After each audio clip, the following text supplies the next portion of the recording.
yesterday, warning from Grant Shapps, Defence Secretary here in the UK, that watch this space. There will be action. Well, joining me right now to discuss all of this is former US Navy Rear Admiral Michael Hewitt. He's now retired, and I'm delighted to say he joins us online. Good afternoon to you, sir. Thank you, Julie, for having me. Well, thanks for joining us. When we hear from the Americans and the British that there's going to be some sort of action taken, what sort of action do we expect? Well, what you're currently seeing, and unfortunately, we really have destroyed our deterrence model in the Middle East. And so now what we're effectively doing is supposedly defending the shipping through the Red Sea and the Suez Canal. But in fact, most of that shipping has diverted to stay away. And so we're effectively right now targets for the Houthis in the Red Sea. And they have proclaimed that they will attack any shipping that supports Israel.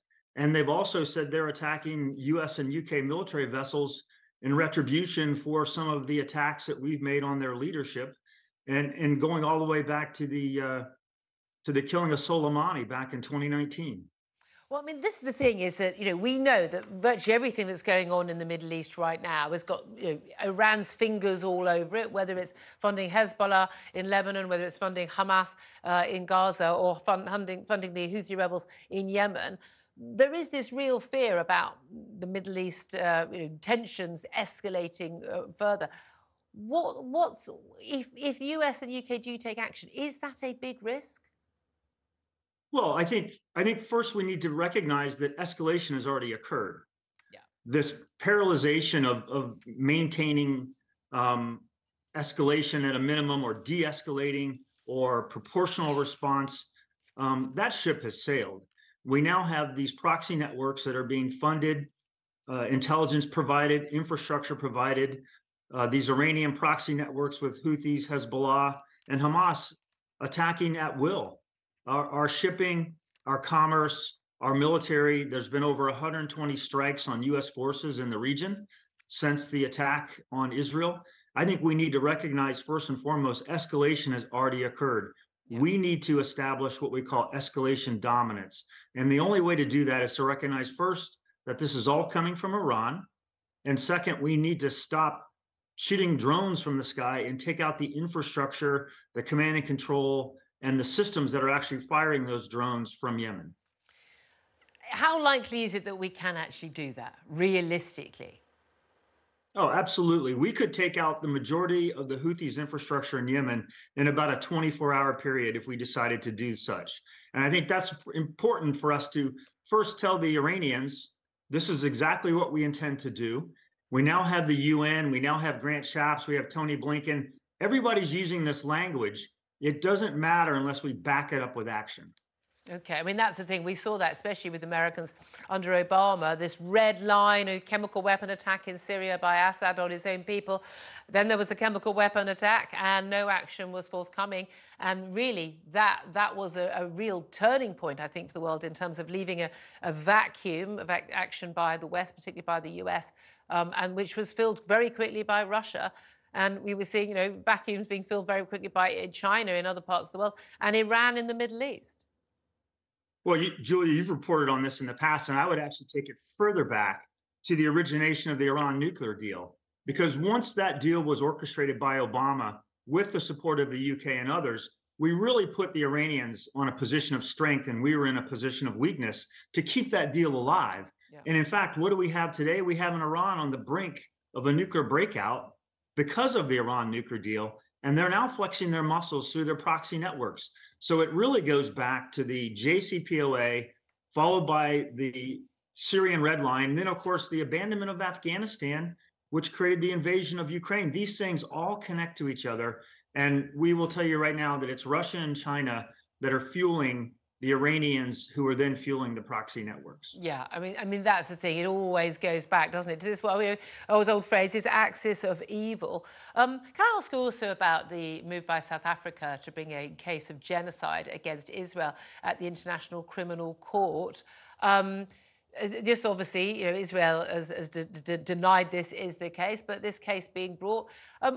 What is the motive behind this, by South Africa in particular? And do you think they've got a strong argument? Well, I think what we're seeing is a realignment of countries to different, whether it's the BRICS or it's whether some realignment, but you really in the 21st century no longer have Western democracies leading the conversations globally. And so this was pre-planned, whether it's anti-Semitism or the claims of genocide. These were things that were all set into motion before the invasion of Israel. This is a pre-planned attack on Israel. The desire is to chase US forces out of the region and destroy Israel. And so the South Africans and others that fall into this narrative, we're not surprised about that at all. No, indeed. But how damaging is it? I mean, these sorts of cases they take years and years and years, even if they ever actually materialize into anything. But in terms of I suppose, the huge number of countries that are now allied against Israel, we've seen that in some of those UN votes that have been orchestrated.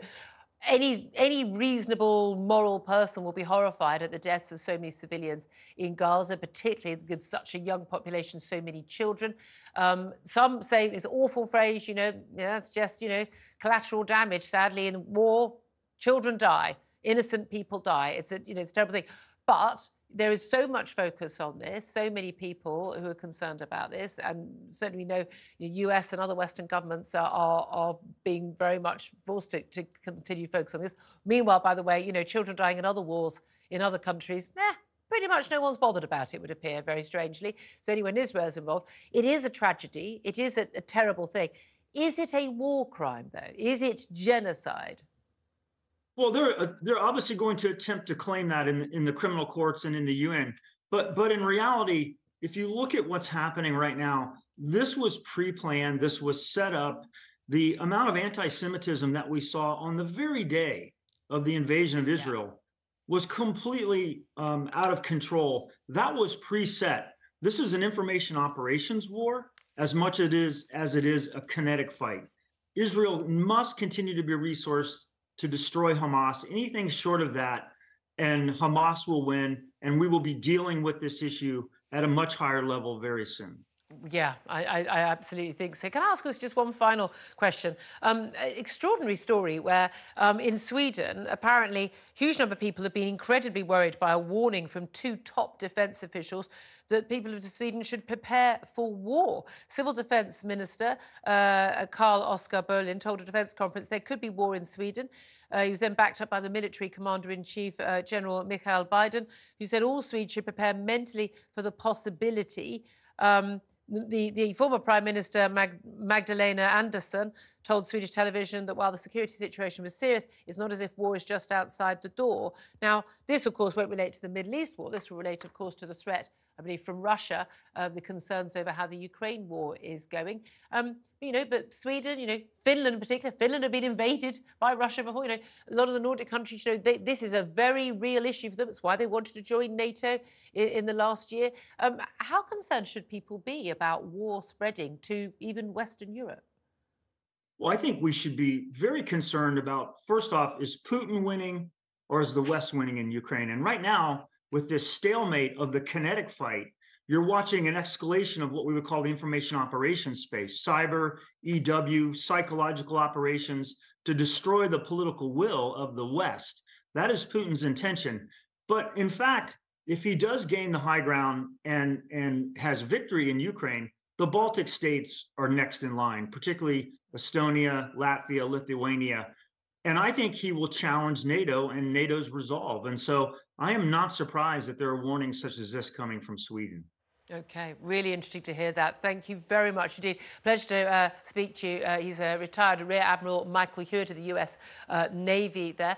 Claire Pissell is still with me in the studio. I mean, well, cheery news on a Thursday afternoon, eh? Let's go back to the Middle East in terms of the threats here. When the US and the UK and our Defence Secretary of Defence, Grant Shapps, say action's going to be taken, and then there are more drones and missile attacks on shipping in the Red Sea. But the Houthi rebels claim it's just on Israeli shipping. It's not. It's international shipping. It's caused huge numbers of ships carrying vital cargo to have to be traveling all the way down the southern coast of Africa, all the way down past South Africa, back up again, instead of just going through the Red Sea and then the Suez Canal. It's a huge time lag and a huge economic cost to Western countries.